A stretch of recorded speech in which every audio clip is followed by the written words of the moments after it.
Tala flapa malo le soifua usi mai le whaafonga I talafou le Radio Samoa. Mo atu se lipoti le tamai o le taua I Iran wa whailo ai le whaio ni os whainga whai whaatasi a Iran ma le vaenga le Hezbollah e whaamautu le panona. Whaia whaasanga ia Israelu I os whainga wa lipotia le CNN le whaawau peona si itia o le numero o tangata maririu mai le nei taua I sa e tūtu tonu. O le taitai fōwa I nei o Iran o Matapa Khamenei na iaio na manuanga mai le lua I os whainga Amerika ma Israelu ia Iran mai le iwa ia lawa I no fuanga whaitele e le itu ina ne fo I se whaamtaranga mai a te ia taru na whiriwhiria e vema taitai fōwa le tunu. O se tasi tūranga wa liputia mai le CNN o le sootanga leo Iran ma Lucia le whaapeo o fautuaina e Lucia Iran I metutia tau I le whaongaina o drones ma lo sosoani I a Tehran I ana os whainga inisi o tunu I sa e tūtutonu lava. Ua whaeloa Amerika o lātou whaalea ngaina waa ale Navy ale tunu o Iran ia ma ua whaongaina I fo inisi o tūlanga tau le puipuinga I whaetu ia e pe ono whetau inai le tuuina po o le whaatatitia o maina I le Strait of Hormuz e Iran o lo whaawau pēr whetawinga I le tu o le rarolangi. Mai Norway, e tolu se ausa ua pueina I leo I lea tunu ona o lātou sootanga I se whaalawelawe na tupu I whawhane o le ofisa o Amerika I le laumua o lea tunu o Oslo I le amatanga mai o le vasanei. Whai mai le CNN e talitonu leo o le whaalawelawe na mafua I se device sa tuuina I le vaenga e ulu whaleai I lea no fuanga. E titi mea na whalangaina mai le ia afia se soifua, a le auso tolu e peona ripotia pe amale ta ilua spun mon tupu tau sanga na mātutua, ma oni citizen I uma o Norway, a iei so utanga ma Iraq. O le whamtaranga mai leo o lea tunu ina ua wheiroa I matu stalo wa ta wai, e masalo mia sa fuafuaina I lato wia e whaapani pomu I se tūlanga whatupu whaalawelawe. O whaeroa le ripote le iei ni whaamauninga mua e iloa e leo I lato wia, mai nisi o soni ngātu la fono mua, ma lo whaia pēr suenga I lea mata upu I le so.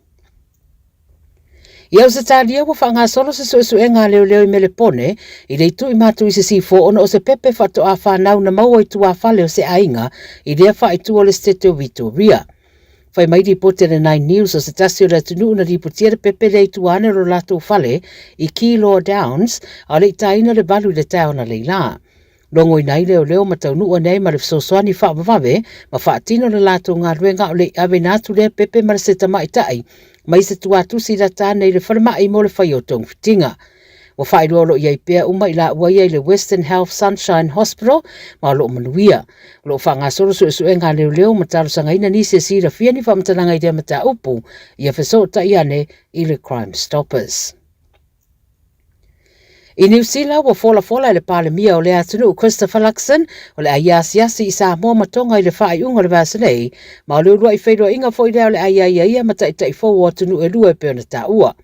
Le amalanga whaatasi le palemia manisi o taitai whaapisinisi manisi o le community whaapea fo I le minista o leo ma le minista mo tangata Pasifika au fiai masui mai le tua ngai. O le whainga malanga e peon ta ua le Radio New Zealand, taitai ia e sāwae Sir Michael Jones, peon whairoa ia whaapea fo I maraiter a whiaki. O le palemia la wa ia fola mai ia le whainga malanga lea, ia o le aiai I Samoa ma whaamautu ai fo I nisi o sootanga o atunu ua lua mai se fo I le Pasifika, ia mai siria ma le tolu se lau wafe, tangata Samoa matonga o loo au mau I New Zealand, ia ma ua whaailoa e Luxon o se sootanga o loo ua mautu lona lalangaina. Talamuli mai le Pasifika lava o le sui o le malo tele o Amerika I Aotearoa, o le o te mamao amatai lona tōwhinga fō ua usiria ma le tausanga talo na fōlasia mai le atulanga. O le ripilionea o Jared Novelli, o ia le sui o le presidente o Trump na whiriwhiria e vema ampasa o Amerika I New Zealand ni we le atukuki ma Samoa. Whai mai le Radio New Zealand ni le lata le whaeunga le tausanga atoa na whaatino ai rea fuafuanga, o iei fasiri ua whengai ma Novelli mai le Senate Foreign Relations Committee. Wai mai sa ia whaeloa I lea komiti, o lo ave iei, mea o lo ave iei lana whaamua I lea tō whinga o lo iai, ma le ai au na ia se Pasifika sa o loto, ma avanoa, ma whaalau tele fo I le iei o le puipuinga Amerika I le tūlangi, ai mai se o avanoa whaapisinisi whaapitoa lava I minerale. O ta ue le ripoti rea le Radio New Zealand sana whaamtaranga whaatatau i a Samoa ma le tadia ina ono no ngā tupe mai a Saina na ia whaaria ia na te una ia le whainga māloa Samoa e whaawopea o na whaamauti noa le o una ia i lātou i se marienga e ono tuu ina i se tūlanga le manuia lo lātou tuto tasi. Tara ia le Radio Samoa mo lau whaafonga mai ne yaso pasoi foi. 24 hours a day, 7 days a week. Radio Samoa streaming live on www.radiosamoa.co.nz. 5 is a number you can count on. That's 10 shoulders to hoist each other up. That's hundreds of miles traveled together. That's thousands of memories made for life. Join a team you can count on. Search Navy, Army, or Air Force careers.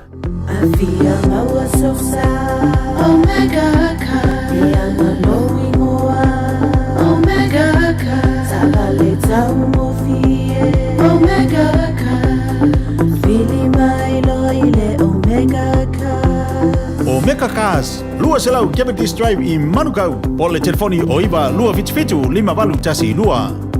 Susu mai Manukau ne Omega Cars. Umalole keisi le Omega Cars.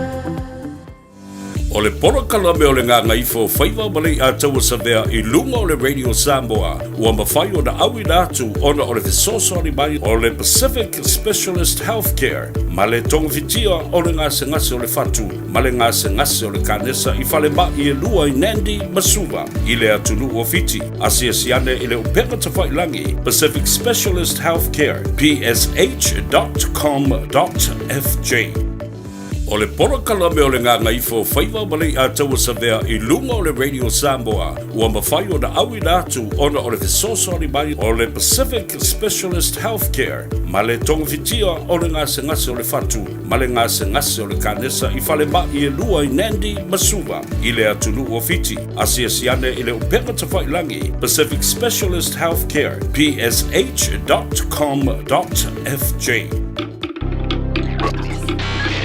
Tasilima Ivatolu Amo Radio Samoa.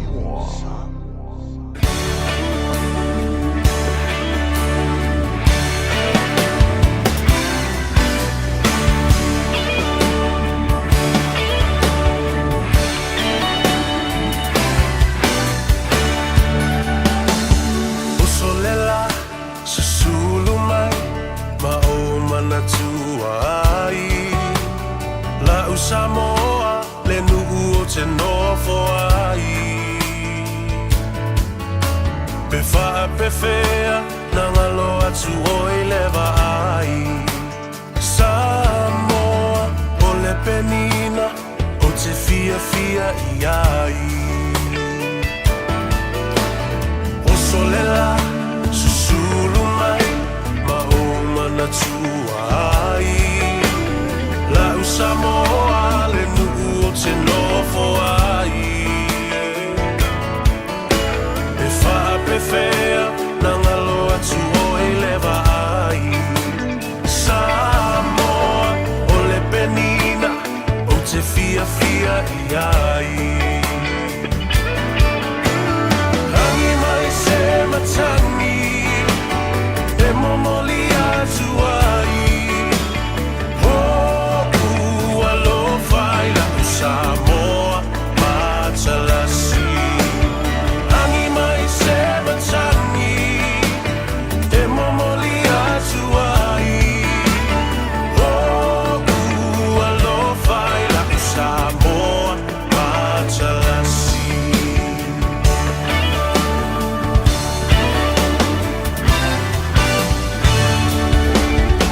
Oa olelea fa asolo solo la poia o na paolo lona sami i la pe asulungia ele masina pe fa apefea na ngalo atu oea ita Samoa ole penina ole vasa pasifika Tangi mai se matangi se momoli atu ai oh alo fai la Samoa mata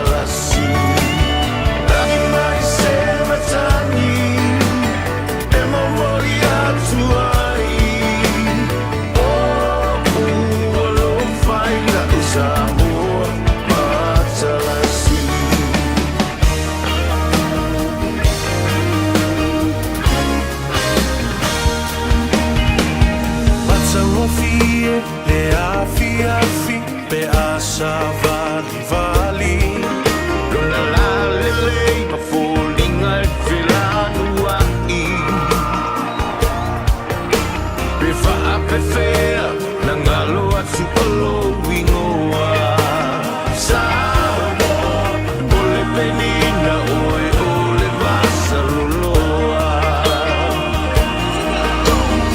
Anina se matani e momoli atu ai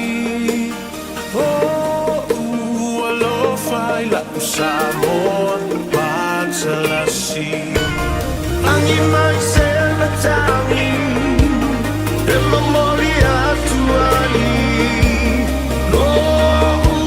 alo fai la Samoa Matsalasi Angi mai se matani e momoli atu ai Samoa Matsalasi Angi mai se matani e momoli atu ai alo fai la Samoa Matsalasi alo fai la Samoa Matsalasi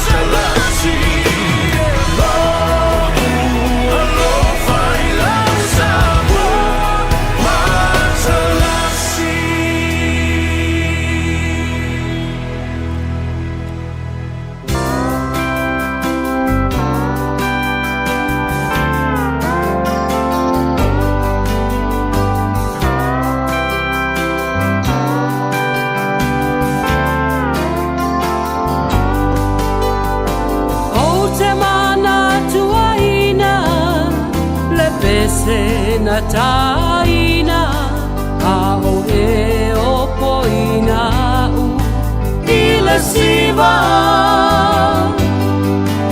a o ta feliu liwai le musika manaya o le alofa ua a mataina pe e te mawhai ea ona ta sisiva pea a vea o e maupanga i po umalava Masafa a masani a o ta veo ai a vea pea o e maupanga i aso umalo uolanga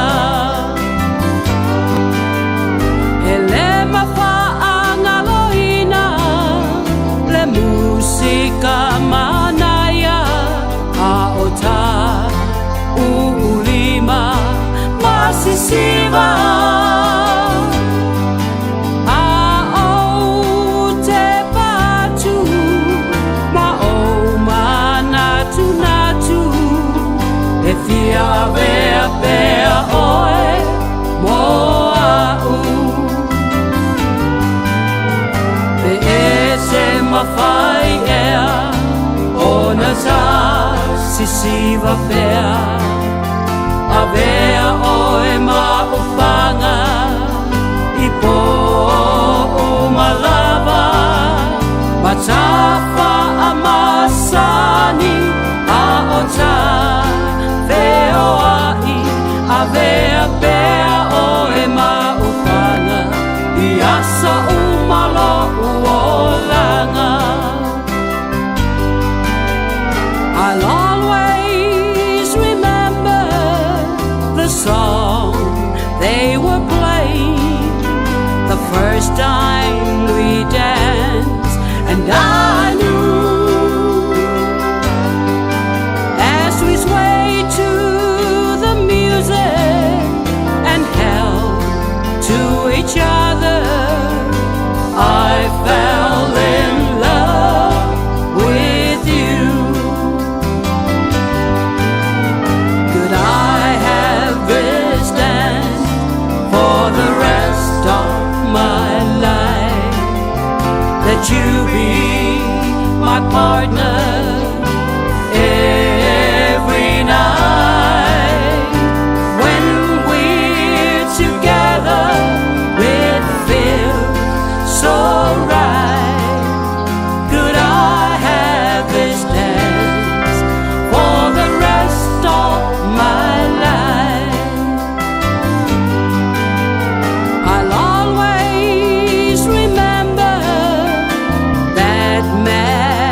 magic moment as I held you close to me. As we moved together, I knew forever you're all I ever need.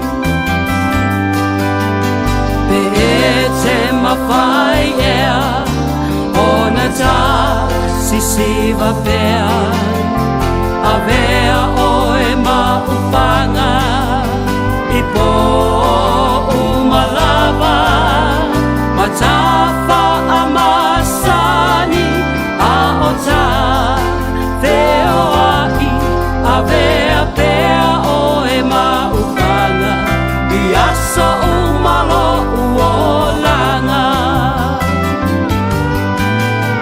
Could I have this dance for the rest of my life?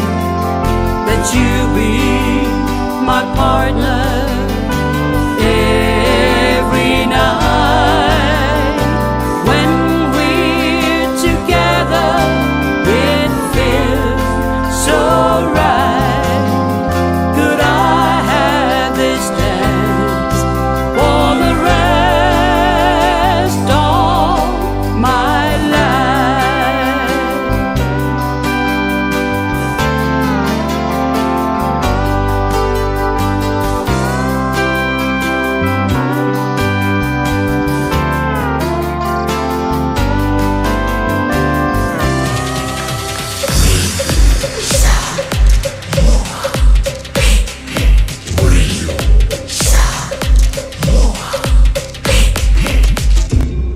Gagaifo tu amo.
So, oh,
Radio Samoa.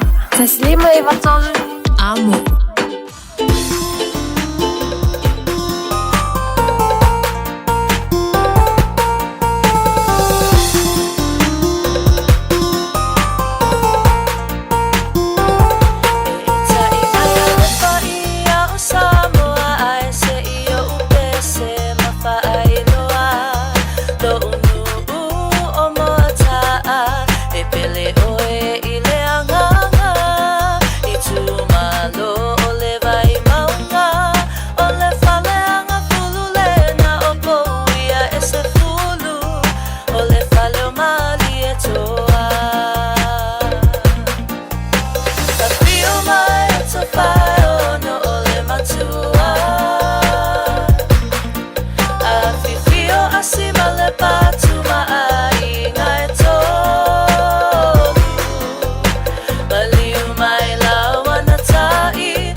lo unu o te tiu ai I le nei vasa A fio mai o te whae ono o le matua A fifio a sima le patu mai ngai tolu Maliu mai lawa na tai Manongi a manu matama pule no foi tu ainga O fua tamanga fa A fio mai o to fai ono o le matua A fifio a sima le patu mai ngai tolu Maliu mai lawa na tai Manongi a manu matama pule no foi tu ainga O fua tamanga fa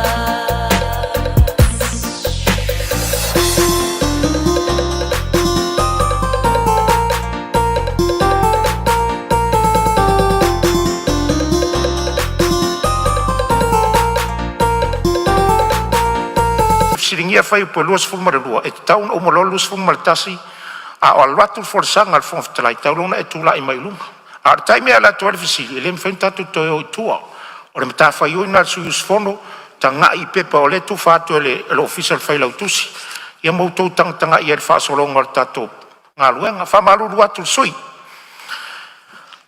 fai po luas fu martolu tar sangam to finga le fono fa vai fisili Por haver foi por los formatores vai en tula fono o eu final ia le o mai fa la versa no mai lo fio ngai le su te tai le tonga ta tai mo lo no le mata wa tu lusu mato le no le pa tu la me se no se te fono e po su te fono fo io si e tu malola ia fai mo me so a te fono ava no la te fono Wa le so tai fono fai pula nei tu. Alo no ina e toi a palai. Toi talo sanga. Mula no tai fono. La so tai fono. Ina ia mo waila le no lea. E tu langa la na le fsiria tuai. Tamna tuai pe ava no alo le tai fono. Ia ona o ko meki ana se e tu le so tai fono fono.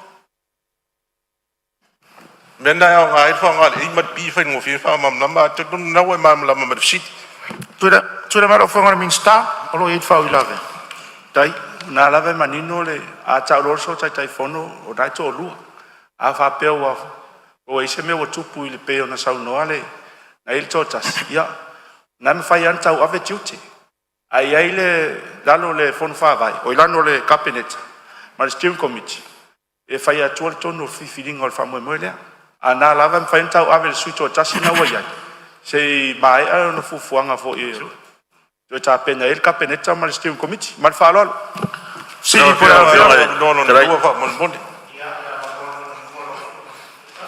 ya si toi fa manino mai ala tu langa le lo na winga ava no tai phone wale ma so tai phone e toi talo sanga la le e mola la no winga toi talo sanga le so tai phone mola ava no le Ava fea isi ia e manisi e fo ina ia ngava am fa ento ia palai le tulanga le.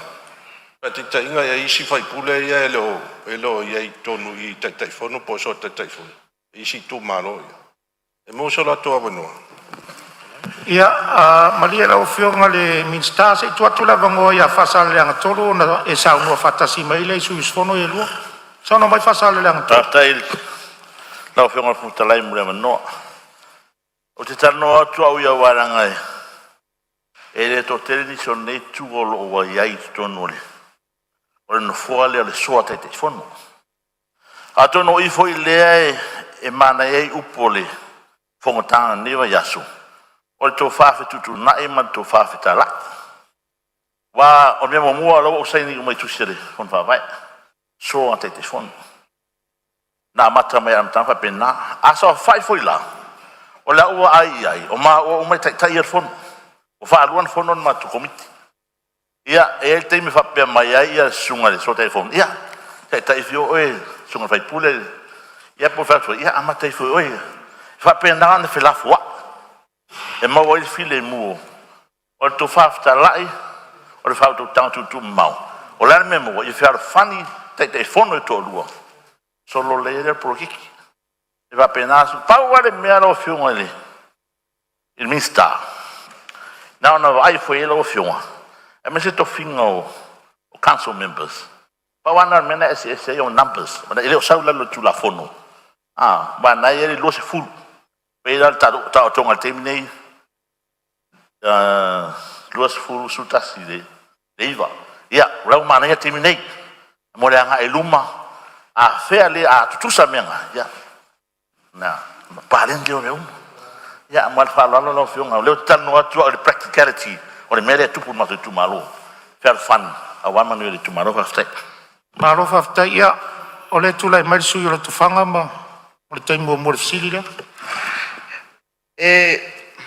Wa ave foi le langa mai o le mata pule nisi o sui mal.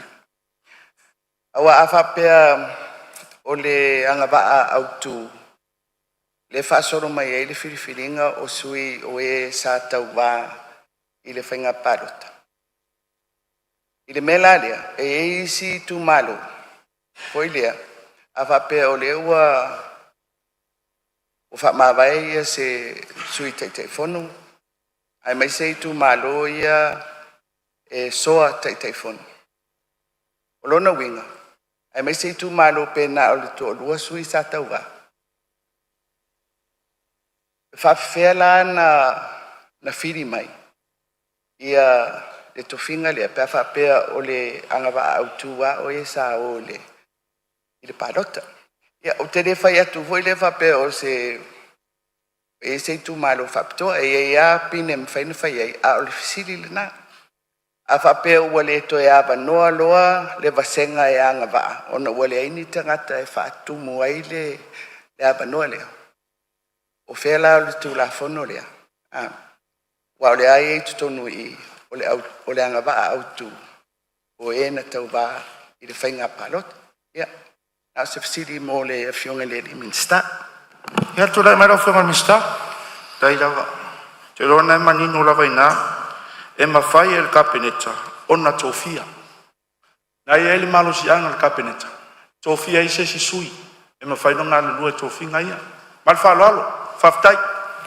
sili por haver foi por os furur todo vai ngar tu la fono e fino alo isa no mari yoi au ese le ai o man malo le yoi luas fumar fa tofia il fono fa vai faftai ia sei tu atu mo le vano ia fale atatas tu la mai fale atatas i sau no fale atatas no fiona foftalai o le Maria fino mai fale atalua lo tu atu le vano ia fale atatas no fiona le foftalai le umanino le sau no ngal minstale sa o tamu fa te fisile tuai e le foi pure lo sulfa o le ia mal si angaile il capeneta e uno mas to tau fa stu stausa pe sa o lo fa winga ina o le a fa o sila fia capeneta o la tau na il so te forno a fa o tele no le tu malo le la ut fa to ele o mo o mia se tu stausa ona la il mal si angaile la o capeneta to fi lo so te forno tu sai male fa pule rusu fa pe fa sa malo fa tai tu atu le vano ia fale atalua le sa tau tu lai mai fa tai lo fiona lua sumal fa fai pue lua o lo iei na i le fofonga le la tau na o parota e avea me te fono o soa foi te fono en fai anto e fa mamma mati di mai fiona mista se no fide mu o lo fide mu am na mi no fide mu ati amor bole lava i le fa punga le ma fa lo lava ia tu la mera fiona ia ole foi tu la ia ole fia fale ata tu la mai fale ata tot sa tonu a mal vaanga le tu la fono lo fionga wa ta mama foi le wa fenga wa pe vaanga ye nin fa ma fai ma tu talanga o committee fa ton fa vai ma feeling o te fono mai ma wa tu la fono ma na ia ana tar fe ngai vaanga le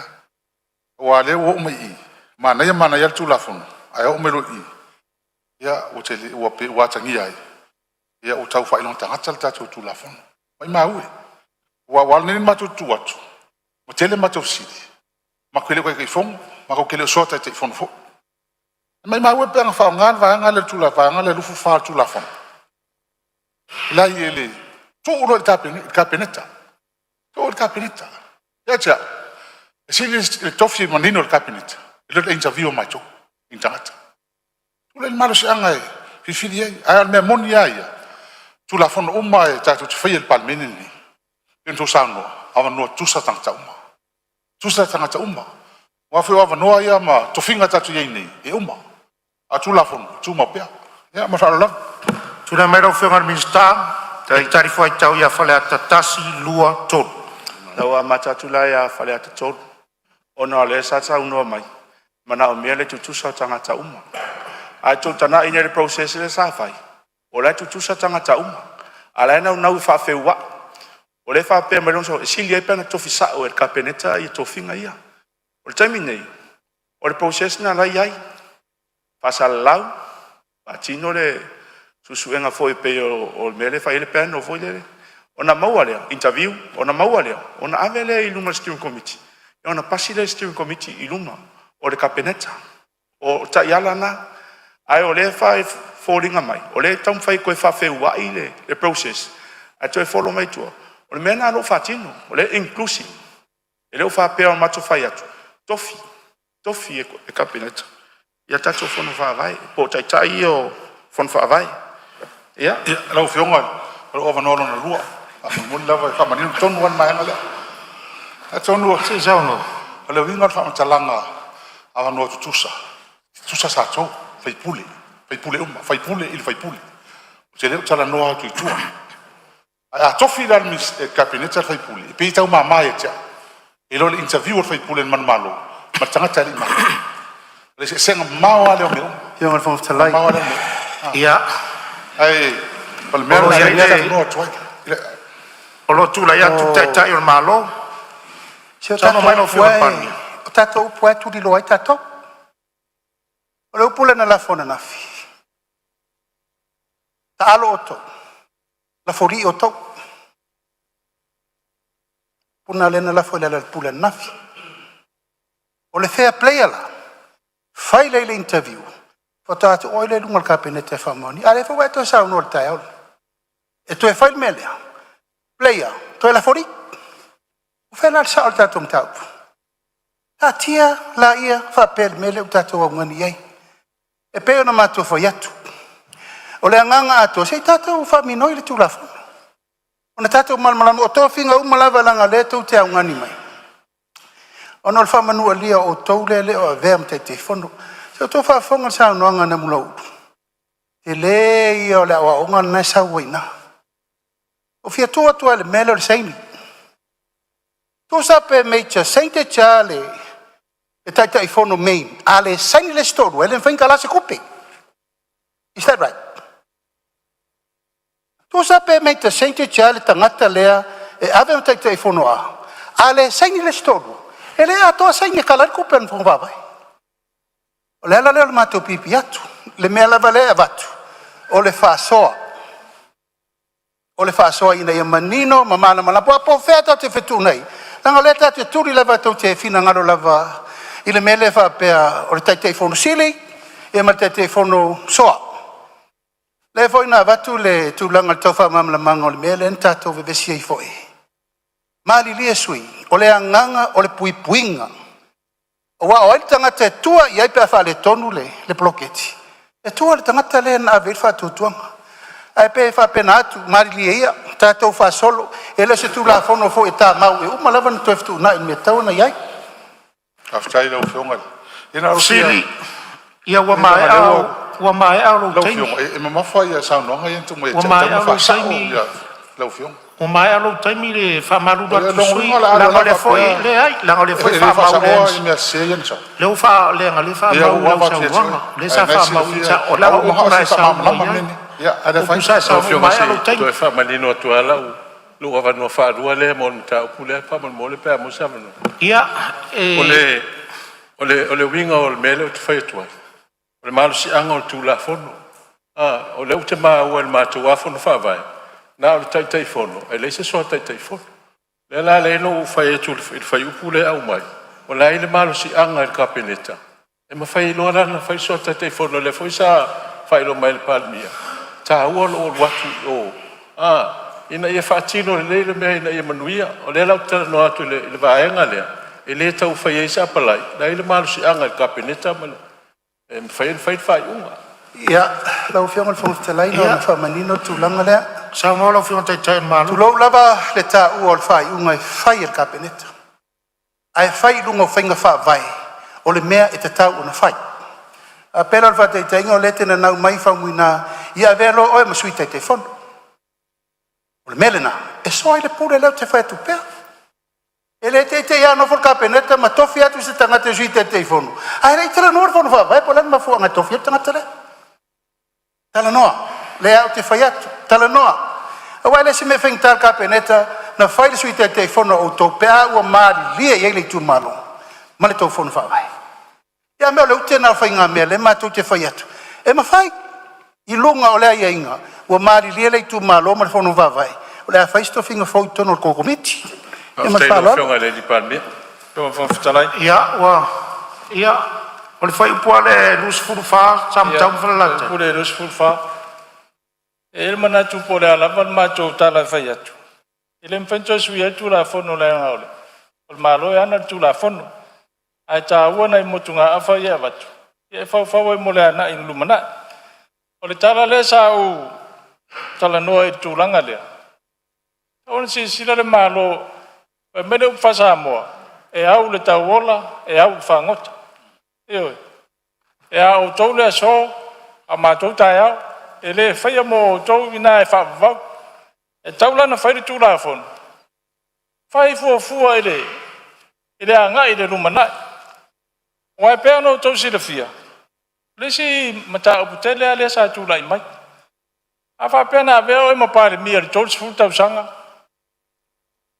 Peo tūlanga le mātou te e nei. Ai whasara lau le awanoa ai apalai atu. Ai alatu le pare mia o tōru sifu tau sanga to interview e. E dau whainga lua. O mea na e ta tau na sila to toa i aile malo. Ma o le whautuanga e tū atu na. Ia, e rem whentua sui atu la fono. A o le mātou tū a lalo na. A lia le sui o lo iai le whau la mea ma le taitai o le malo. E er whai te tenga le me lea. Ioi. Ile manau tatu e foi te fau tatu tu e whela wai. Me te pāle mia le tolus furtau sanga te ruai. Uni muritai whainga whawai tu la fono le malo. E le vi fōmea nā, ufi ai le me taun whai. That's the law. Le tau mo whai nei e tau whiofi le me leno whatu e fwoi anafi. Tulau lava, whapena fwoi a. O le ale whina ngalo le atua ma le atunu le nei lo umir pong le tofi pāle mia. Te muri tai la vai mea tu lai me fwoi se whainga malo. Tulau fwoi lau zau no mai. Whai fua tu la whono le mātou taimi, o le mātou taimi lea. Whai le taimi le malo ma le me whetau i ma le taimi. A whai whai lara whina ngalo sa mo tō te toi o mai. Ia mea leo tēnā whai ngā mea tū le tūru. Hea tō mai whai leo lao tau. Whai mea whetau i mau tau. Au le ngangale nā, o le toi mo mori mea o le mea le whapea e. Whai ni ainga inga whapitoa mo ni treatment e le ai. Ngangale mena lena se ai nei le contempt of court mo le contempt of parliament.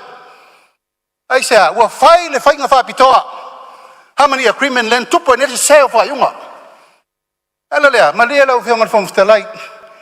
E sa au tau whai atu. Po o ai pe tōru sfur whāstau sūtau sanga tata e pārimia, muri le tūla whono. That's the rule of law. Le tātou te i teming nei. E mana ngang whaalalo. Malo whaftai. Siri, pole awe. E tā uam tā upu lea. E a fwoi o le whesiri la lea batu. Na interview umata tau le melen whaine. Na interview umata tau le mere sa sa ile ni te whono. E o le mele o le tfai atu. O le whono ne al palmene. O le whono ki te sile na maa. Me fi whasau. Tura mai ro whionga le palmia. O umana whātātia ia inga le panel na whai le interview.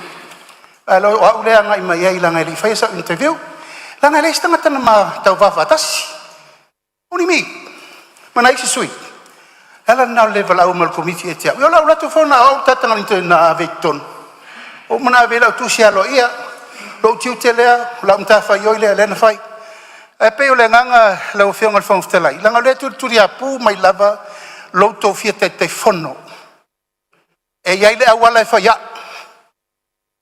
E sa ili lalo malo. Le o mono whaia. O tō mai ele e tate whono. O e tala noa mai o lau tate whono i tōko miki. O na maua leo lava noa. Ia mana ngang whalalo. Malie whale ata tonu. O le pi sa ngom. Malie whale ata tonu. O ke le fia kai fong. Malie fia alala lalo whale ata tonu. Kau whai wawai manu fo le whai atu tatunga ruenga. O whionga le, o talai. Lau whionga le.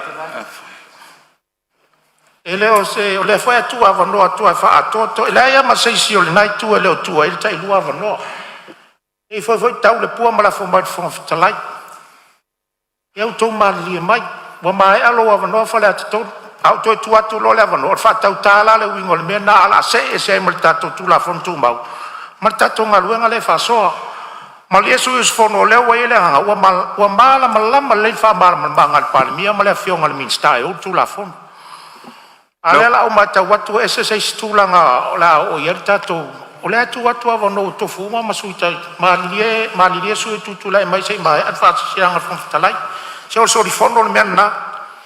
E mai a lein tau wha to atu na mahota matulanga na. Ia ae mata watu la se ese mai le vaenga ma le anu fale o le tatou fontanga le iei nei. A leo wha mamalama le minsta, leo wha mamalama le taitai o le malo. E la le manatu o le fonga fitalai, ua malama la mauma. Au se si la winga fo le ia o le mai tau atu tulanga nei. Se tulai mai le sui o whale ata lua. O lo awanoa muli nei. Le whaftai rau whionga. O leo wa amer fesiri, a le italia mai ala fesiri na vatu. Lo wa no mo mua, a leo te le fesiri lona, lua lau whionga. Ia o la vatu fa iunga mtau pulea, tulai mai lau whionga le mista. E tari fuai taulang i fa iunga umai, i forsanga umai o forsia le asro nei. Mar tari fun muri foi le mtau pulea le fesiri luas fumar fa, wa uman tu watu avanoi tangata teitas. Tari fuai tau el vaenga lea. Le la tu atu le avanoi lau whionga le mista, e utu la fong. Foi upo luas fumar fa. Aftai, mole, whangstalai mole manoa. Te loa o vaenga umaia. E whaingo fia lava le tari. A whaingtalo le proses pe on tau mawhai lava liu liu. Ma tau mawhai fase, ta ima fase se. Lea lava i elta i ala lea. E mawhai el kapeneta, ono tō fia, e ala. Le whaalinga tusia. Sa se tai fono, po se soa tai fono e tō lua. O se fono whawai. Uma. Whaingo fia po ala vani si tai ala. Ale whaino ale vatu i nei il kapeneta. Ma le whaalo alo whaftai. Alo whaftai, alo manilo le leia. Fisili por haver foi pe luas fut marfa ma va engor tu la fono e finala sa no mari oi. Au ese le ai. Man malo le oi. Foi pe luas fut lima sini tu li matai o por kalami. Fisili por haver foi pe luas fut lima ma va engor tu la fono. O finala e sa no mari oi. Le fond of the light. Ia olo ia fa la ve fa la talu silu fuli. O leo tatu tano i fofuanga ia mo atina e tu malo. E isi tu malo te pe o mato. O leo a mai e le tatu whainga malo. Isi atina e le o la vei la lo atina e ia. Te peila o le fisosoani le na ave le Samoa Victim Support. O lona winga e i lea teimi. E ie le malo si o le malo. E mwhai ona wha au popo se atina e. Isi i tu malo e pule lava la tau po le arime wha o ngā iai. Ona pe on silfia pe on whai atu. E le la vea le victim support ia whale ata lua. Ai pe on mena le wha afsiri atu iai. E iai le malo si o malo e wha popo i le ati nae ma le ati nae. E loa le malo e te taun wha popo i le tu malo. Ma le wha lava. Tuna mera whewara minsta. Tai, mo le wanoa. Ta tonu na tata sila fia umale mea tu o Samoa Victim Support. O lo tu tonu le e tu mano le sa uno ai le tamanei. Le ala folna al tu Samoa Victim Support lalo le tu mano le. Ona la tu ina, mal falo alo. Malo fiona silona lua. Tu e follow up atu la e le tali le wa mai lo fiona. O le Victim Support e tu na matu. O tu na matu. E fale ata tasi. Mena le na la yo no ofisili atu tu langa lea. E pou le ala malo ia po fer me tu iai. Pe tu ia tasi lua toru pe fa. Po fer lava o iai lea fa moi moi. Po le anganga lea e le o fale ata o foi o Samoa Victim Support. O lo i fale ata tasi la ufion. O fion ala. Ia, tu rai mai falata lua. Ia ngare uta o mai e matutu malo. Moni o falatas. Ele se fanua falega no. Fanua malo la tu el victim support. Ina ia manino malama foi le tu langa no tau pule langa le o pe wanga I mal falatas. La tu le victim support. I lunga fanua malo. Nga responsible le malo il melana. Ia malo faftai. Ia se tu rai mero fionga le palmia. Faftai. Ia, o mai tau lava fina ngalo sui. Ia, o tau fe e wai le nei atina e tau ale tunu. Au lava lea la o fionga le I fai pule o faleta lua. La o fionga le I fai pule o faleta tasi. O le fala pa putonga lea.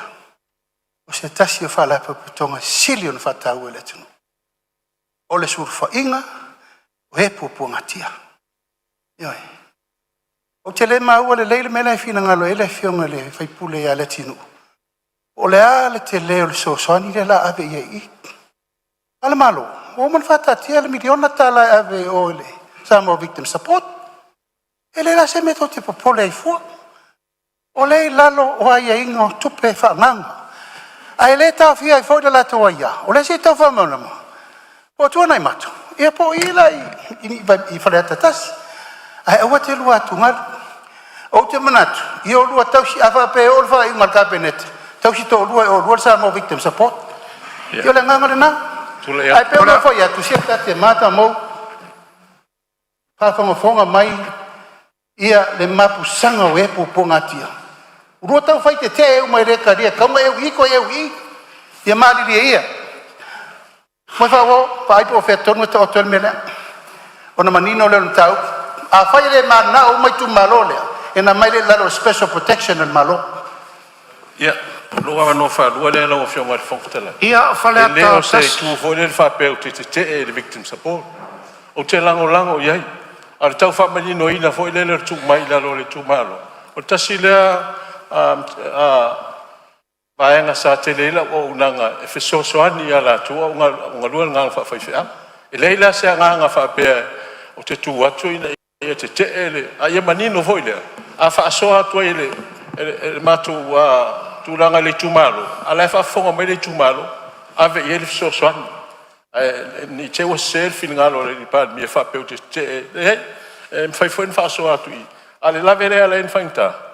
Una langa le la o te le o ia is fa so te telefono. E pe va tu ne te telefono e te. Ale o te nau. Final mena tau so ani le victim support man fa ro. Siri por haber foi por uso mal lima mai ma tu la fono. No le la fion. Le ele o te ai. A le lua le o le tolu le o wa no. Le ngatali mai ele fion al pan mia. Awa mai ai mo wa no. Le te fai atu. Ana lava seleni. Malia le sui o lo fa ala la le sui.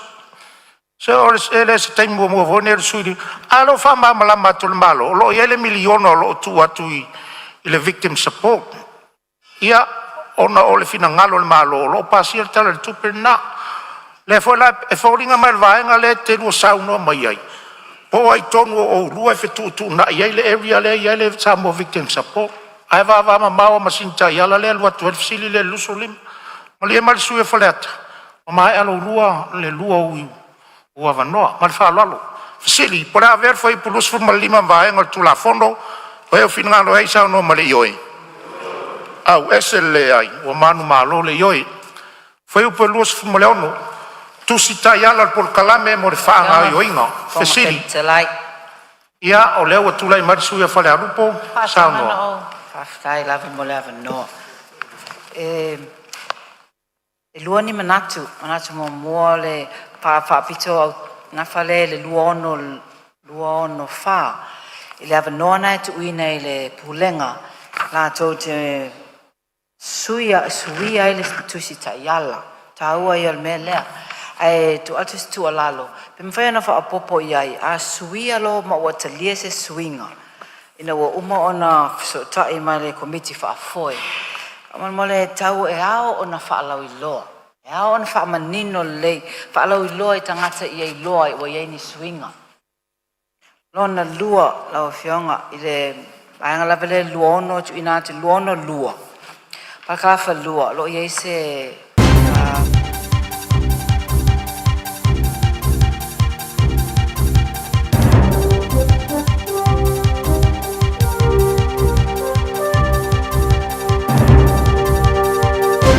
In this update, people have been ordered to evacuate immediately from around Sheffield Crescent in Christchurch's Burnside, where police have discovered a high-risk explosive substance. Officers were called just before 2:30. Locals nearby have received an emergency alert. Police are urging everyone to avoid the area while the device is safely removed. Chatham Islands Council is assuring it's learned from a damning report on its financial processes. The Auditor-General's also found former Council CE Paul Eagle altered documents for the investigation. It probed concerns about renovations at his council-owned home, money paid to consultants and a conflict of interest. Office of the Auditor-General's, Andrew Goddard, says Council needs to significantly improve processes. We've offered practical guidance to help it do that. The Council will need ongoing support from its partners in central and local government. Could carless days be on the horizon as the US-Israel war on Iran threatens global oil supplies? The Resources Minister says New Zealand has roughly 50 days of fuel here and on the way, but officials will explore options in case fuel runs dry, including carless days. Finance Minister Nicola Willis says ministers are working on plans. At the moment, fuel companies who are importing fuel into the country have orders that they would normally expect to be fulfilled. At the point they think those are at threat, we would know, and that's the point at which we'd have to consider, OK, how are we going to manage this? The Commerce Commission is warning people to be wary of too good to be true money-making opportunities. It's investigating a Hawke's Bay health supplement scheme and considering a Wellington scheme encouraging investment in a cryptocurrency platform. The Meningitis Foundation says an Otago University student has been diagnosed with meningococcal disease, sparking urgent calls for students to get vaccinated. That's news. In sport, Tana Umanga believes Dave Rennie's the right man for the All Blacks, regardless of whether he gets appointed to his coaching staff. Umanga says he doesn't deal in speculation, but he's honoured to be in the conversation to be an assistant. He reckons Rennie will steer the All Blacks well. Just got to look at his record in terms of the teams he's been a part of and how he's added value to everywhere he's been. So I think his addition to the All Blacks is positive. New Zealand Administrator Heath Mills believes his new role as Executive Chairman of the World Cricketers Association will help unite the game. 16 member nations are attached to the association. Some big guns like India and Pakistan aren't. Mills is keen to go into bat for those players. I'm Raylene Ramsey. Tasilima I Watolu Amo. Radio Samoa. Lipoti a o le itu ua le tofi. Fsili po la ver foi po todos fumarelua vaenga tu la fono o e finangano e sa no male ioi. Au ese lele ai ua manu malo le ioi. Foi po todos fumartolu to tongi ina so soani tautupe i le fono fa vai. Fsili po la ver foi po todos fumartolu vaenga tu la fono o e finangano e sa no male ioi. Au ese lele ai ua manu malo le ioi. Foi po todos fumarfa. Lau fionga fong fitlai. Ia olo tulai mai fa la ver foi po todos fumarfa sa no mai lau fionga le suyo loto fanga. Lau fionga fong fitlai o maenga lea o lo fa pe mai fa o nga ina o so soani tau tupe fo mo fa moenga ua fa tanga ina. No tau sa ili po fea le vaenga o tula fono em fa yo no vatuela mta upu. E mai se mo le fionga ile li minsta. O le mea foi lea, o le fono fa vai, o le anga ia tu ia tupe. O le ia le pulenga, le authority. O le si fa manuianga le ia le authority. Fai mai ele to ngia ia na la funga, tax exempt, le authority. O le tupe la le whamatu atu. Mō whono whawai. I le whati nonga o lato watina. Ia ai maise o whataunga. E iai le la whonga o loo I lunga o tupe ia. O le whesiri le whionga I le imista po le tato whainga malo. I le tūlanga fo I lea o le whaitutusa fo I o pūlenga o lo ngafa ma le tātou o lo keti le nei. Mai atonu ele o fo i inisi o i tu malo, ia na mata upu lea, o le totongi o la fonga, o grants o lo o whaamtu watu ia tātou tu malo. A whaila, ua tu usau noa la fonga ale pūlenga, le authority. Pele ua tatau foi, o na iai se fuafuanga whapena, mo le tupe o lo o ofo i nātu, ele malo, mo a tātou komiti, mo tātou whona whawai. Pe o le sa tau vaai, tau whiong, ia atonu o le vaenga leo le tu la whono. E sao whangai, ia se fasili, ia po o se whautuanga foi. I le malo, i le mea leo le tu sao noanga o la whonga. E whaava noa ai le tupe, e pasi atu e le mauta le nei. Mo ati nae, o i tu malo, ia malo whaaloa. Ia, se tu mai ro whonga minsta. Ia, malo whaftai, sao noa, le sui mat. Te loa nai manino lava le whangai no seleni. Mea fo ia kau tax. Ka tonu so se taimi ai whai ele pe meni o fon whawai. Pei le tax. Ai me se lava i company la po ia. E whai pe meni. Ngai pe ia ngā le GST. O le staff foi. O le PAYE. Nā fo e tā pena o nā fo i ai ala to tax. PAYE staff. O le vaenga leo pe tau mau atu sau noanga la whionga le swimman. O le pol GST. Se vana ai po se income tax le tano mai ai. Al GST. Te leo ai le i o te le ai le mano si anga o fono whawai. Wai ai lava le volume e kauanga i ai le sales income. So ama whailanga in taito i a wharaputonga i a me kau tax po se company. E lau taito nuna po se lau whasuru afe pe mo atu. I le tau sanga se lene maua. So ama talawa o na charge tax ia. Ma le whalo alo. Ai le tu atu pe le sui leo bistao. O tax e wham lama. Ma le whalo alo. Ia, o leo tula i mai le whionga le minstao tupe maua. Sao noi? Au whionga fwm talai ia, whaaftai mo le avanoa. Sao noa ngā sui mamalu. Sila fia fwoi o mene o kranta ia e maua mai. E lein tato la whonga tongi e tulanga whapena. Tala mai nei ale sa i Ford Company mai saina le sa lato whatonuna ni so polo ke te Samoa. Me tau grant. O le ia exempta me kau taxi me whapena. Especially a meo grant. E la ko special purpose na renga mai la ko tupena. Le wha mawhala i tātou me kau tax tulanga whapea. Ai rwai ngam whai tutu nai pe whapose grant. Ai mesi lava e polo ke ti fwoi o no whai le tu malo. E earn e la ko income. O inala sila ila tulanga whai tax whapena. Ia si wawai e tulanga o tātou la whonga pe ona iai le whai moe tulanga whapena. Nei, ia marwhala lava. Malo whaftai.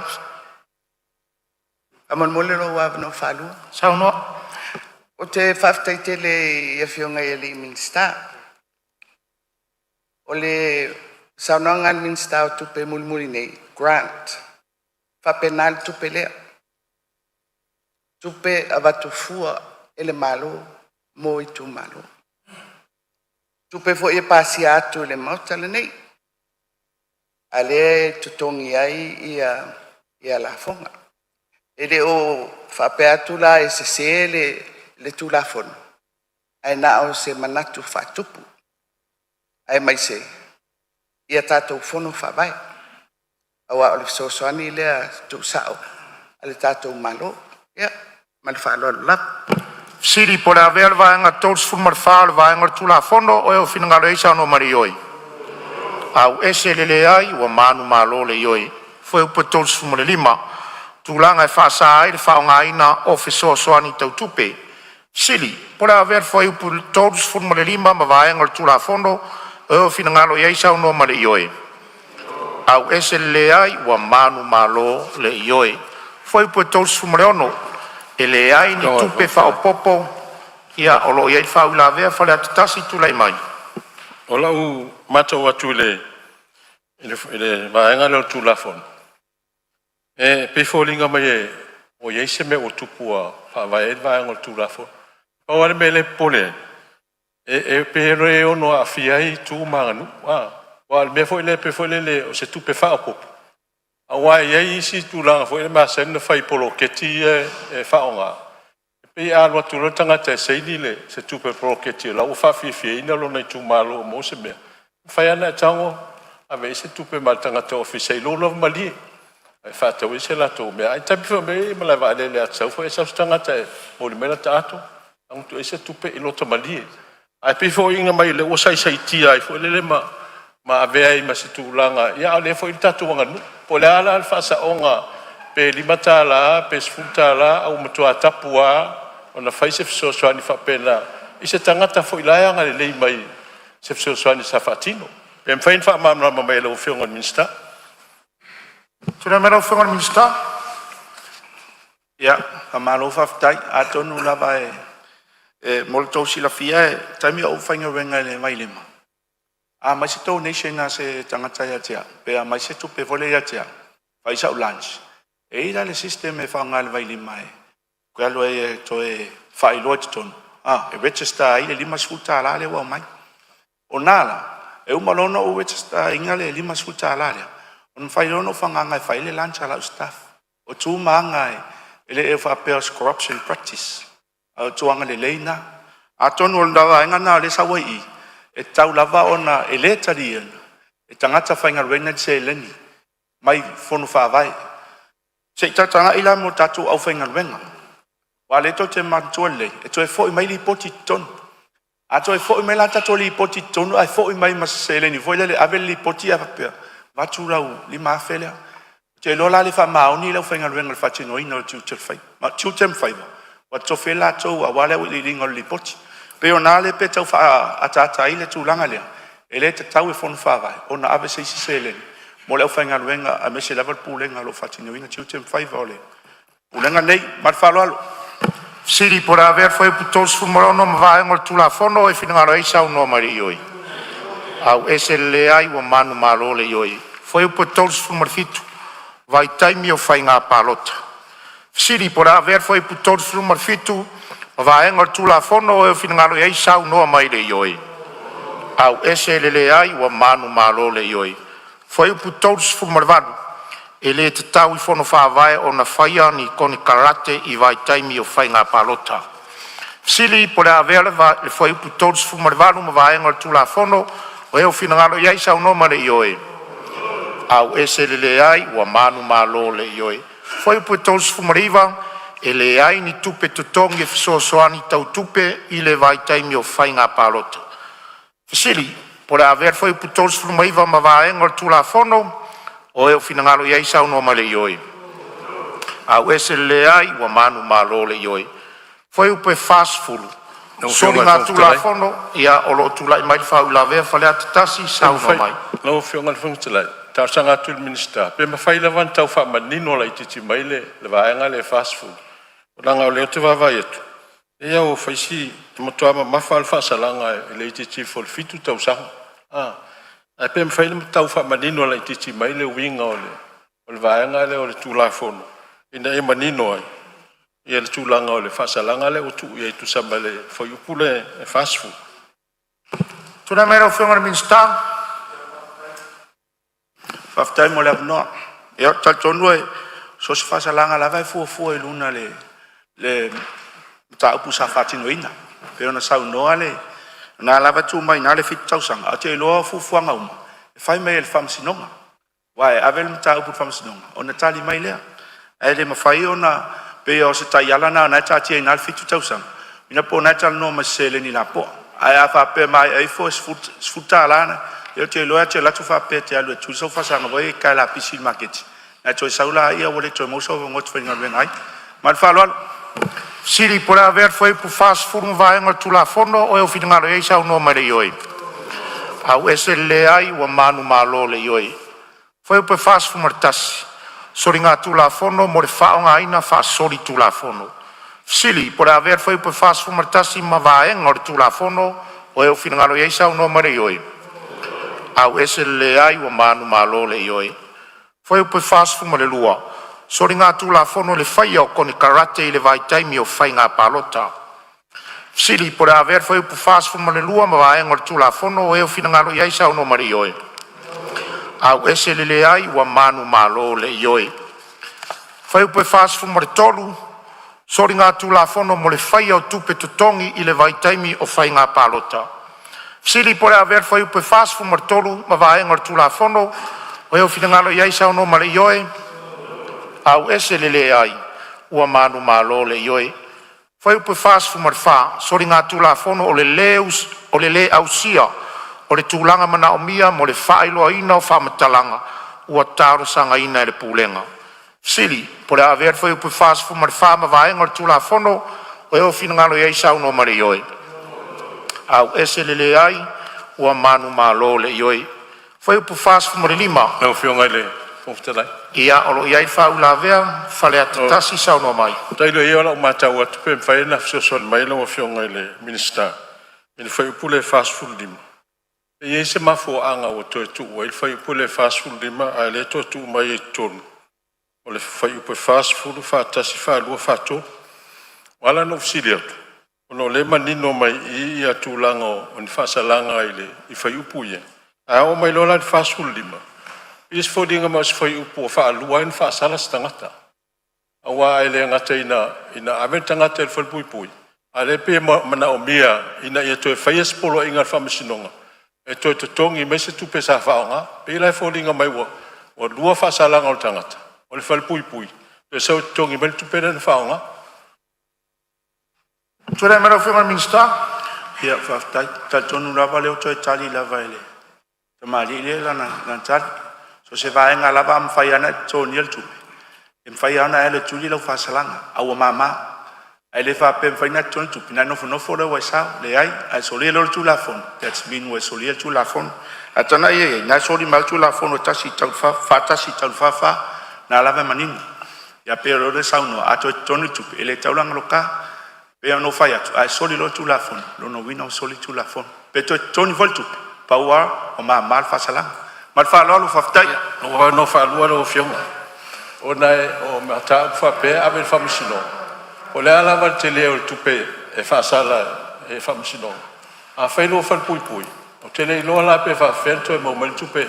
E sa witanga to tongi mela la o to tongi da lo fa pui. Ai pe a toi fa popo tu la se si me fa pe. Pe fa luan fa sala tangata. Mo lo fa lon. Alo fa ia o lo tu la mai ia le fionga ile suyo lo to fanga. O ia se tu la vano le tu la mai te en malo. Ia o te loe ta ua uma fina ngalo sui. Al interpretation na reina tu urmele te tonu. Ebe leva no e fai il famsi no le tu restriction. O me ta te sa no el temini tu ia il famsi no.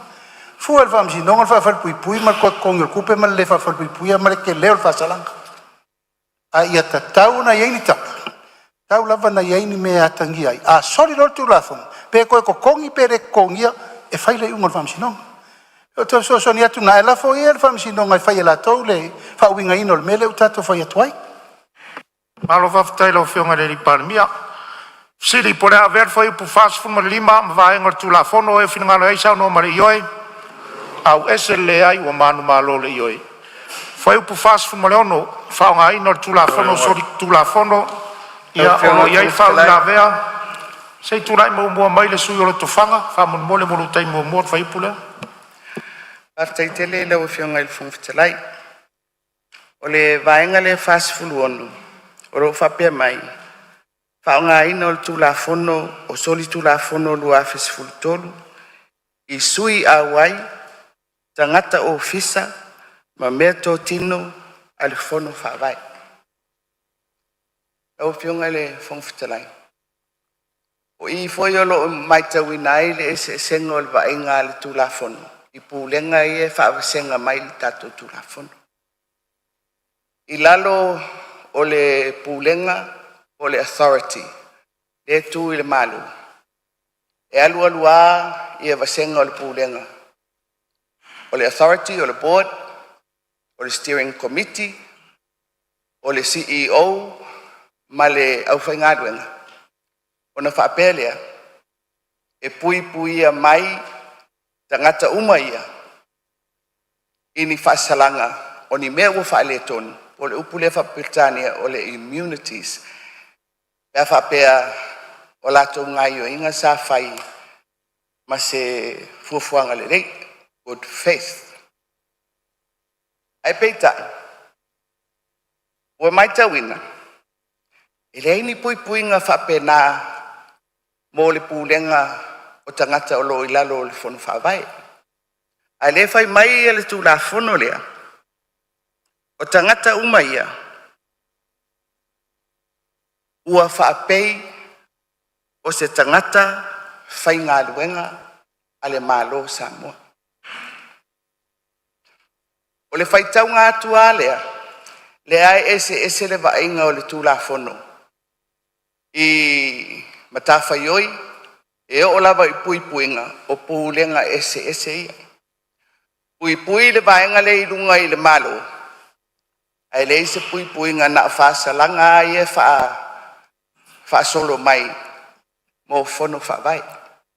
Le tutusa le tū la whono, ai le whai mai o tangata whai ngā luenga o tofi o whono whawai o i lātou ua pei o tangata whai ngā luenga le mālo o fisa o le mālo.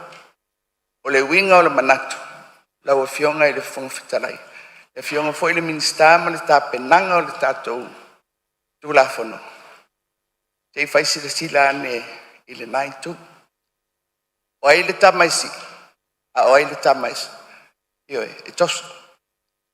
I malei tū lava le dei, ia tutusa le awanoa o tangata uma, mō puipuinga. E leila mō le vaenga le malo, a le foi wo atu le pūlenga o le whonu whawai, le tofi ia i tangata o i tū malo. Ai whai mai e pei lava o ofisa o le malo. Ai le o iei se puipuinga whapea mo i lātou. O le whaasalanga mo le tangata so le tū la whonu. Ia whaftai e manino. Ai ei fo inga i o inga a tangata ia. Whai lunga o le anganga le lei. Good faith. Ai me whai lao na whai tauina ua soli tū la whonu. E ale ai se fuafuanga i lalo le tū la whonu lea. Lau e fionga i le whongfitalai. Maro whaftai.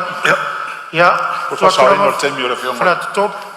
O le o ma o le le o telenga sa no ye sa fa pitch le fionga le.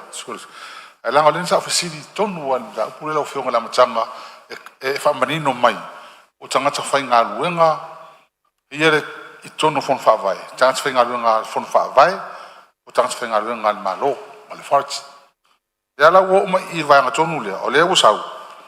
Ua pei o ni tangata whai ngā luenga an malo Samoa. E wha pei. O longa soli kula fongo. O ngā pēro lea. O na wha pei do lea ni tangata whai ngā luenga an malo. O na tusalo lea pi. Pe o le vinga nā le wha tuaile. Nena fisile tuanga le la. Le member. Ma le officer. Ia o le la mani on pei o le lau whai tau. Pei wha pēa mai. O tangata ni. Tangata whai ngā luenga al kanso. Ling tangata whai ngā luenga al malo. A le au mara taimi o wha salai. Wha pēle. A le peo sau noa le. O ele immunity clause ngai sau kua vanga lima. O ngai protect ai ma puipui ai a tangata ia le authority. A le puipui ai nei tangata ia. Mwhara lop. Maro whaftai. Tūrai maro whakara minsta. Tai whai tau. Whaftai. Te loa esel manino o le mtau pūl nei. Mtau pūl nei nai whatau tangata whainga luenga o lai tonu fon whawai. Tangata na. O lo whainga luenga i lalo le leipaloa. O lai tonu le. O members o fon whawai le sa tanu atuai. Ma staff ese. Moro tōsi le fia o le staff. Tangata ia la whangalue inga se leni o le tonu fonu whawai. A whaonga se la se leni o nā tonu ale oso mai ai le. Tu la fono lea. Ai le whapea la e se fufuanga voe te iau molia. Se vanga nai o whaatino se vanga se. Ma soli tu la fono. Pea no whai atu. O nisi vaenga o mea ia. Yon mea le se lona e wha mautu le lei. O ai le whapea au mai loa mat whai atu. Ave loa e loka le ai. Whaatino ngā luenga mtanga luenga. Pasi steering committee. Whaatino ngā school committee. Ona pasi lea. I le official tupe. Ma le official lawyer. Ia mal vaenga audit. O nāla. Whai mai fufuanga po whele si vaenga so. Mal whalo alo. Alo whaftai. Ia se tuaturawa no le whionga sui parmia. Esi le lai titia ia le na le ta ua ia lo tulanga o le vaenga le whao no I le tulanga o le tanga tawhainga luenga. Le lo manino ale me le refer ia tanga tawhainga luenga I lalo vaenga tastu walo le Crimes Act. Lo refer le tastu walo Crimes Act I le corruption ma le bribery. Lo refer le tasiono lima. I le tulanga tau wile le punishment o le I matango ese, pe me fa pena, le fifth. Ya, pe o le winga le na, le mele le refer, ya, pe ia tulanga ia, tasi le tastol valu, tasi ono lima mal, tasi ono valu, o le tulanga fasol tulafon. A le lima, ia le hama no le mele le bimti, a le mele, le atu sa oai le Crimes Act, lo fio, faftai. Malo faftai, le fisili. Faftai ia le, so soni mai sui palmia ma le tau tuma mlama umal Crimes Act ma le fionga le minista o le winga le tala le faya ona le tali mai le fionga le minista lana siston wan le la o tangata fainga ruenga ia I lalo le kanso tangata fainga ruenga ai o tangata fainga ruenga le malo ale authority le o tangata fainga ruenga le kanso le lang tali mai o tangata fainga ruenga le malo le tongi tupe le malo ale la o mai lo I fasalanga le o le fa mai fa sala la le Crimes Act fa pay on tangata fainga luenga malo e pa wanga le bala le ngo fiu sidia me falo alo faftai siri pora ver fai pu fas fu mare ono vai ngal tula fono e fin ngalo ai sa no mari yoi au ese le ai o manu malo le yoi fai pu fas fu mar fitu fa moenga mo le nei vaenga siri pora ver fai pu fas fu mar fitu vai ngal tula fono o e o fin ngalo ai sa no mari yoi au ese le ai o manu malo le yoi foi pu fas fu marvan ngaluenga tau aver pulenga I lalo o le nei vaenga sili por aver foi pu fas fu marvalu ma vaenga tula fondo o e fin ngalo ai sa no mari ia foi pu fas fu marvalu tula mai fa ia le vaenga pui mo o fio nga fasu va ta si le vaenga ta o tele le tele na vesi mai ai tele no uma o filinga o le no o le am suyo no o le manino tula fon o le wa mani e point la to o le o to finga the appointment finga o suyo malo sa fa pelo manatu o le va finga lo fai nei mai filinga no mai tu malo na mai le sala tu fa tuanga ile mtanga luenga ona fa mo tu le la to ai le filia la to se o firma mama pola tonu tu langa le process le ye ma fa la lo ye fa si fa fa man valu lo fionga le minsta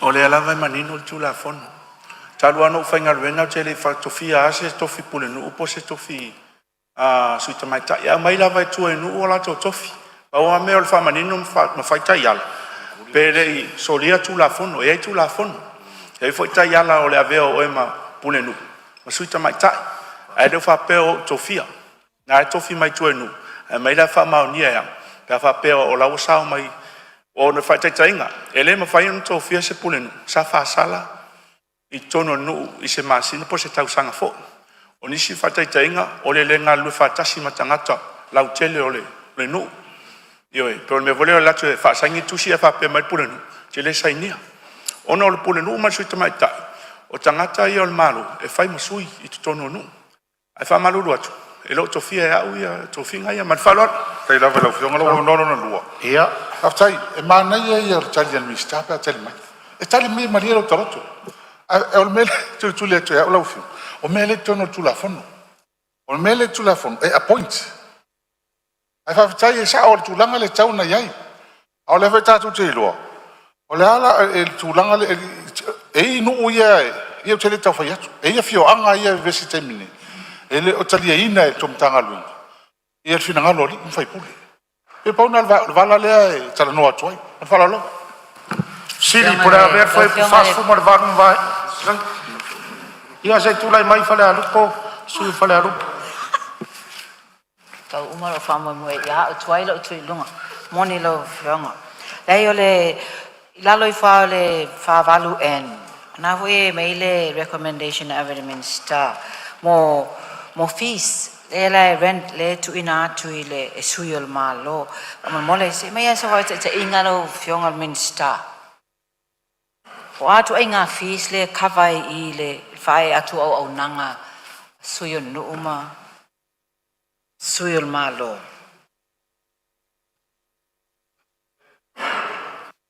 Tura mero fionga minister tari foi tau ya e fa malulu atu te le maoni fees o le chachi le pule no pon se mai cha pa o le mo le fase lau I le lua vai aso ale su mai cha pole no o le te toni atu le matanga venga ma fa lo silon lua lo fionga le ia sa no mo lau ava no no lua tu ina tu lunga le 48H ha ya formulate tu ina tu au nanga fa pitoa mole na o mia mo pule ina sorry if atu langa fainga fa vai mo ta yala mo lati na e o anga fiso tai mo ta mau ai ngai tono no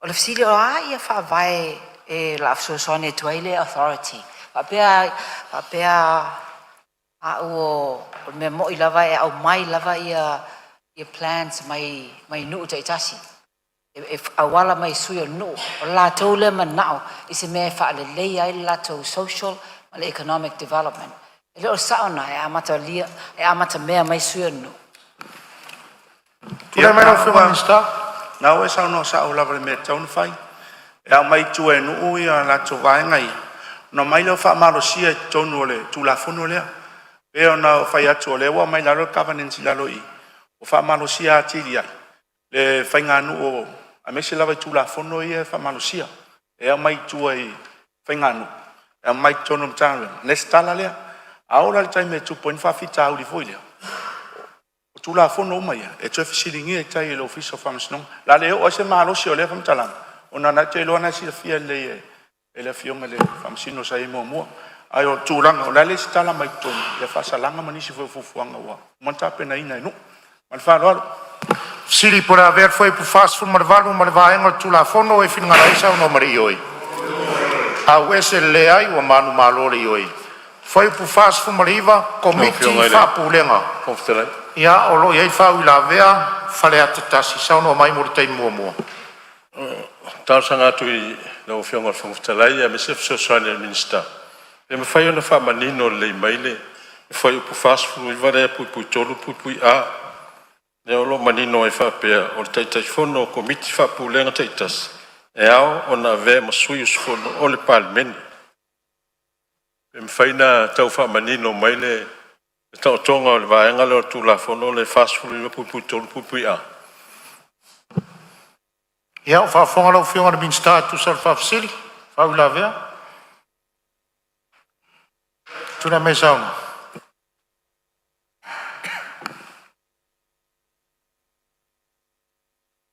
ia tonu na manino la vale e la tu la fono a to si sila nei ai komiti fa pulenga wa ta wa fito tonu mo ministra e ta wala atu le ofisa silio le pulenga tolu o tata fono komiti fa pulenga taitas e ao ona avea masui usufono o le parlemeni e fai masui o le tu malo I tonu lava o le nofanga e so sta ai il komiti fa pulenga ma le pi o to fia ka peneta ilunga o le fautuana ale minister na la valwa manino na ia fufuang na la vai o ia ilalo a fa pe misia tu ia tia ana ia la vale e pa pale ka peneta I to fia to fia ma le falalo sili por haver foi o fast food no fionga fonftalai o le mea o le mea pito sidion ta ua le tonu tu la fono o se wa avea masui su fono al parlement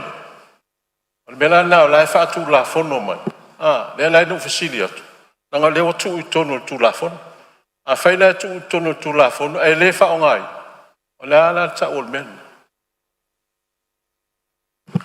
tu lai mai o fio mista ali lo fio mista lo tu lai tai malo o le o fio ngade parmia fu fuanga le tali mai le tunga lunga temine ava le pasi ta tu la fa tu langa le ta lo temine fenga fa vai temine e ma fu ina fa interview fa u ma me temine E a pasi lo mele, o le mena mo lumana. Ona sa fanga malola le mele atu ngaluangi. O tangata uma e fem fai puro la tau na te telefon. Al fenga fa vai le ta mi milo ita to te mini la matanga on tau. E ta te ol fenga fa vai tuai. E tau pale pale le fa to fa tu la fon. Yo na va no le mo fa solo ngamo lu manai. Lu a fe to le sfuru. A ton wo ile la matan lima te te ina il ta to fa solo nga. Pe a pasi ta to tu la fon. Ya, mana ngang fa lalo. Siri pora ver foi pu fast fun moriva ma vaenga tu la fono e fina ngana isa no mare yoi. Au SLI wa manu malole yoi. Foi pu limas fulu ngaluenga tau ave a komiti fa apulenga. Siri pora lo yaile fa ulavea tu rai mai fale atatol. Ia, aftai. Se te fia fisidi ia le vaenga lea o le po iese malo si anga. O fe mai malo si anga le vaenga pui H. O vaanga tu la fon. Le fa pe mai. So soani suyo malo, suyo no uma suyo mai tai no. Ile au ino ai ta laf. I mtanga lu ngar malo fa la putong. Se mam la mo le la vea ila lo ngar lu ngai ya. Suyo mai tai ma. O ila le mas malo si anga le o tu ia o te lo fa isui. Isui nei. E o tu ai a fi ai la tu. Ai lo yese malo si anga. O le fal tu la fono mai tu la fono ta wa ese tu la fono. Ale wo pe wo. Le la tima mla mai lo fion. O po fe tonu le mo mai malo si anga le o le suyo malo, o suyo nu. E o ia o mai e ta la fu. Am tanga lu ngal malo. Le fion ngal mo tele. Ya, o lo tu le mai la fion ngal sui palmia, tu la mai la fion ngal sui palmia. O le upolo ia o le feso soan, no fion. O le sistemi e fiwa tau sua tanga te hona pili o le vai. Al so soani lo le identification. O le so soani me le vape o lao e ao le pili, al so soani. Le tūlanga mpe, tūlanga masani. O ngā luenga i wha mama ven. Na ngā wha a vape hoi lao e ao. Yes, e se voi me fai. Al mele so soani. Siri pora ver foi pu limas foru. Ya la ono le upule sa oi collecting. Collecting. How ina mai o ai talaf.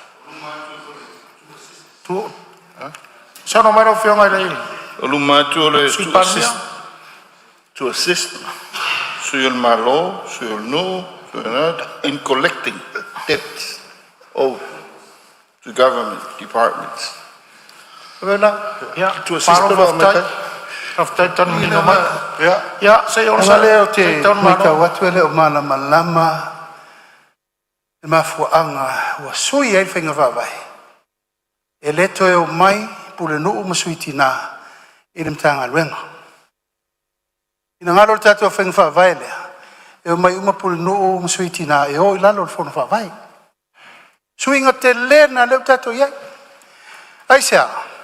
Ta tasi al fofonga le no usa fe ngai mal malo. O le pule no. Ma suitina. E la ina ma fono mai fai fono i masina uma. Ile fa so ta inga ile va ma le malo. Ma le pule ma malo ali foi pule. O tato fa inga fa vai fo le wai. E o mai uma suitina ma pule no. E fono fa tasi ma le fono fa vai. Wa build up ile la capacity ma la capability. E fa so ani ile no. La me le fa ngai termine fiwa tu di piri le vai. Fiwa tu piri o moli. Tau fa tu langa onga. Tau fai mata upa tera noa ile no. Te le o le sao pure no matina. I le wha mau popoina o le mana onga o le tu malo. E wha wai la le tato annual plan le tau vai.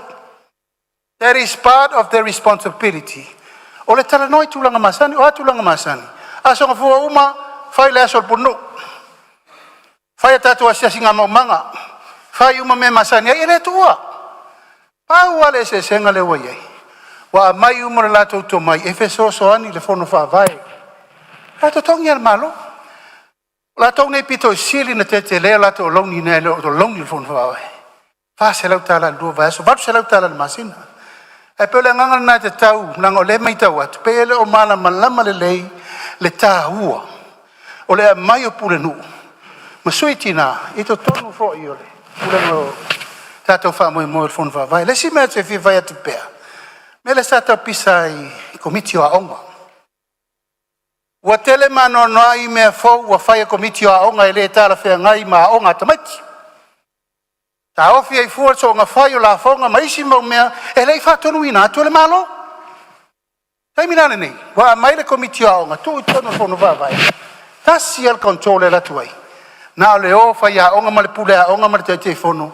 Whai mea le lei mo le aonga e wala to the one government grant. O nisi me whapopo. A parol te fono ilana pageti. E wha le lei atiri ai le aonga. Ia o si wha mamla mangana nei te utata wo whenu mia ile. Tulanga le tau wha mamla matu. Aftailo o vanono fiong fong talai. Sili por haver foi pulimas furum vai mar tula fono e finngaro ei sau no mari yoi. Au eselele ai ua manu malo le yoi. Foi pulimas fumartasi o isi ai ai ngai fso tai komiti fa pulenga sui o le malo, sui o le nuu, ma sui tamai tai o le nuu. Sili por haver ia o logo tula mai le sui o fale alupo foi pulimas fumartasi. Tawe o sonanga le palemia, papea o ila tone o komiti fa pulenga ngalu lue fa atasi ma komiti male komiti fa vai fono fa vai ile ai lava maseme o yai I le limas fulu tasi ta ua mai fa pea e ngalu lue fa atasi ia tutino nei lua e ta ua taulan tu ia to tono pa fa pea no te inga le malo mele yai o le folinga mai o I lava ia I le komiti whaapulenga, ngā lulue lava I la tau, no I la tau. Tā ua fo I la tau tiute. Ai le sau noa manino pale mia. E ngā lulue whaatas man fon whawai, e le o reflecting ai le tula fono man whaloalo lava. Lau whionga hea msalo po whaasfuru no vatu melea. Elena Paula tula fono limitaita I nel tato bloketi. Le muri mo mai si ai inga. E val mele no vatu nele village fono act. E le o le expansion ina. Whaaton tonu mai le tūlanga o le whono whaavai. Ma tiu te ia la whaatūlanga I ai suiti nām, suiti malno. E link la mele te sauno mai ai. Awa inga la vai mo le taimiri nei le whaatūlanga na. O le whaatūlanga na mo le tūla whono o le tatu authority. Ai muri mai. Tau te sisila I ai mai uma mele tau te atu ngalu mai ai. Mana ngā whaalalo. Sili. Ora ver foi o pelima sumartasi vai ngal tula fono e finngalo ei sau no mari yoi. Au eselele ai ua manu malo le yoi. Foi o pelima sumalelua tula fono fa ton. Sili pora ver foi o pelima sumalelua vai ngal tula fono o e finngalo ei sau no mari yoi. Au eselele ai ua manu malo le yoi. Foi o pelima sumartolu puipuinga o tangata ua tuina mai fa matalanga. Sili por haver foi o pelimas fumartorum vai ngal tula fono o eu finngalo ia sau no mare yoi au eselele ai wa manu malo le yoi foi o pelimas fumarfa tula fono o lo ia fa u la ver sau no mai le suyo lotofanga after tele mo le avano o le vai ngale e fasino I tula fono societe tu fatasi le Faiva se lau lima lua. Ma tu la fono fatontonu e whaonga ina I fono whawai I le noa tia ma le whai fuafua I le nei tu la fono. Lau whionga I le fono fitalai I le whamatalanga fo I o le launga I le tātou whaitaunga lona lua ma le whelaflafo inga. Sa momoli atua I lava ia le mau I le tūlanga o pulenga whaasolo o le tātou whamoemoe nei. Ai mai se a le fono whawai. O pionga le fono fitalai. I le whawai mai o le tātou porkalame polo keti nei. Na mana o mia e le malo. O na le sitala fono whawai. Ina ia awala ai. Whaasoa atu o tupe mo le whamoemoe le tātou te whaauawina pea. Le la ua whai. Ai na whai lunga o le fono whaavai o le tino whaaltu la fono o sui o le tumalo. Pai whapaanga. Al whenga whaavai lea ua fufola nei e le tatou malo. Ua tofi atu lava e le malo ia le fono whaavai. E ese la le whaavai le na. Ma le whaavai na amata mea mai ai ia le lesi talaina o fono whaavai lalo le tula fono lea. A le lawa mai lea ia inga lea, whapea. E Faiva ai ia itu ainga itu tino ia o society o fono whaavai i le tula fono lea. O lona winga. O le atulanga ese ia fono whaavai. Lo isi a society ia e le stala i lalo. O le tula fono lea o society. O le winga o la u whamtalanga la u fionga i le fonga fitalai.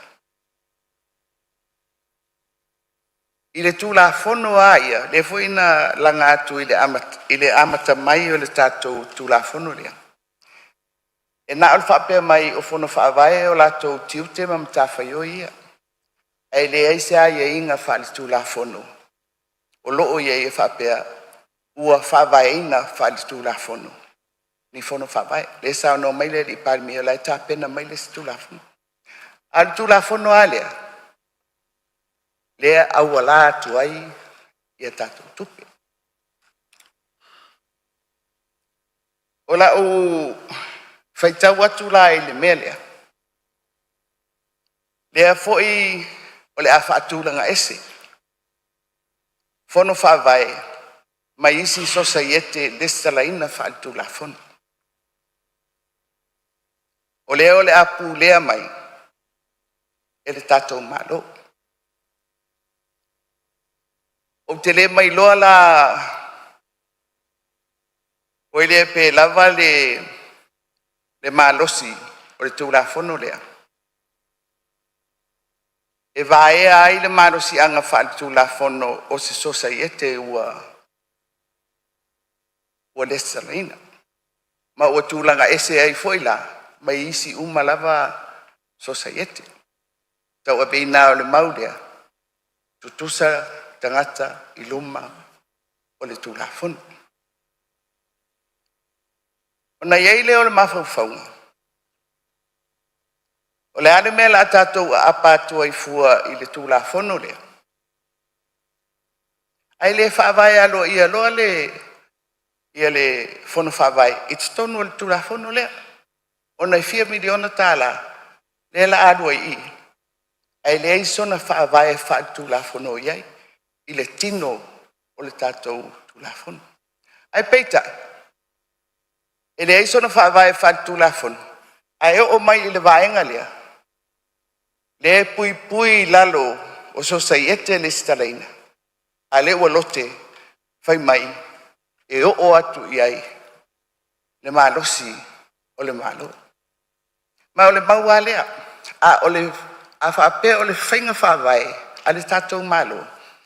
Au mai a toa. Le whaangai o inga o le ati nae o i tu malo i lalo le pulenga whaale malo. Whaile na. Awa o le memonia e le o iai ni puinga whaale tu la fono. O lo mautu i lalo le tu la fono lea. Mo fono whaavai. A lela alote le whaatu la fono ina o fono whaavai lalo le stala. La o fionga lai fonga fitalai. Ia, o te le whapea atu. E tau fia le porkalame ona e le o whea fani le tūlanga wha tūla fono whawai. Ai o le mea la wai. A whapea o le whainga whawai. Le ua ngalo la tūla ia tūla fionga le. Whai le mata upu le nā. Mai. Lo le mea. ele ai se ai inga o lo au mai le wa ma watu mo le fono favai le wa ma watu lo finangalo taluai o lo tatu ia il vaenga fole lo le ilinga fa pu mai tatu sa wanga onai la folingo sa wanga fole le taimi mua ai o la tali atu le fionga sui parmia pa mon mole ala fionga lo sa no mai taimi pa pa o fululima minute a mano ia o le wa usia ale la tali atu da fionga sui parmia tu na mero fionga sui parmia after the film ile ya le e longo nai monino al fa longo le ngalo le film so fa pito so yo malu mai tu malo pa mai o yo tu malo tu fanga wa ne ya ele fengo fiele ta penanga nei pe o no to vai atu o pui puinga o le ati na e ta uol malo ala le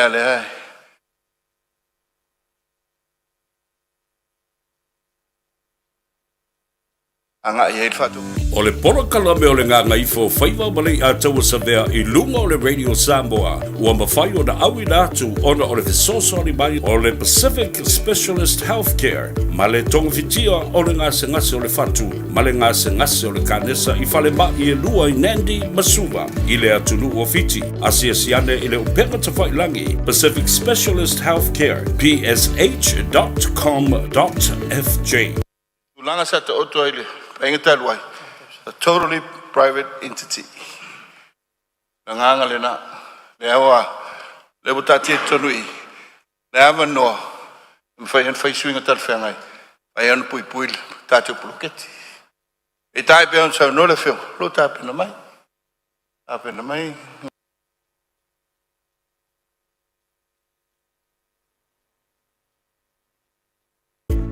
I feel lower so sad. Omega ka.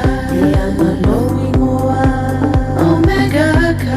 Sabaleta umofie. Omega ka. Fili mai loile omega ka. Omega Cars, lua selau Capitis Drive I Manukau. Pole telefoni o iwa lua vitfitu 5 tasi lua. Susu mai manukau ne. Omega ka. Malole keisile omega ka. O mana o mie o e pose isi alo a inga se fisoso ani tau fe malanga inga moni usila. Ima ta au pue peo le vaita mai no whanau po angaluenga. A whai lau tali o le ioi, wala au loa Ken Ferniho o le Fern Immigration Services e iailana lai sene, ma o silia ma le se funu 5 tau sanga hola na tau tua. E toa tele tangata o fisoso ani iai Ken, ima ta au pu tau fe malanga inga, e awhia ima ta au pu na o atu le tribunal, ma apili le minister. Tanga iana e le Facebook, ma le upenga te whailangi I Molimau. Mo nisi whamtalanga, wala au mai le Fern Immigration Services. O luatasi, tasi 5 tasi, o 5. O le poro kalame o le Gagaifo Faiva malei a taua savea I lunga o le Radio Samoa ua mawhai o na awi nātu ona o le fesosori mai o le Pacific Specialist Healthcare ma le tongafitia o le ngase o le fatu ma le ngase o le kanesa I fale ma I lua I Nandi Masuva I le atunu o fiti asiasiane I le upega tawhailangi Pacific Specialist Healthcare psh.com.fj O le ese tatupu funeral directors o se fale maliu Samoa o le tali foilea o taimi whengata o na o le malanga al maliu maleoti e mawhai foi o na latu awina atu ma awina mai tino maliu o e pene mai so o se atu nuo lalolangi mala auno le ese tatupu funeral directors I le lua tolu fitu o pea fiu ane ele se fulu male balu Norman Spencer Drive Manukau City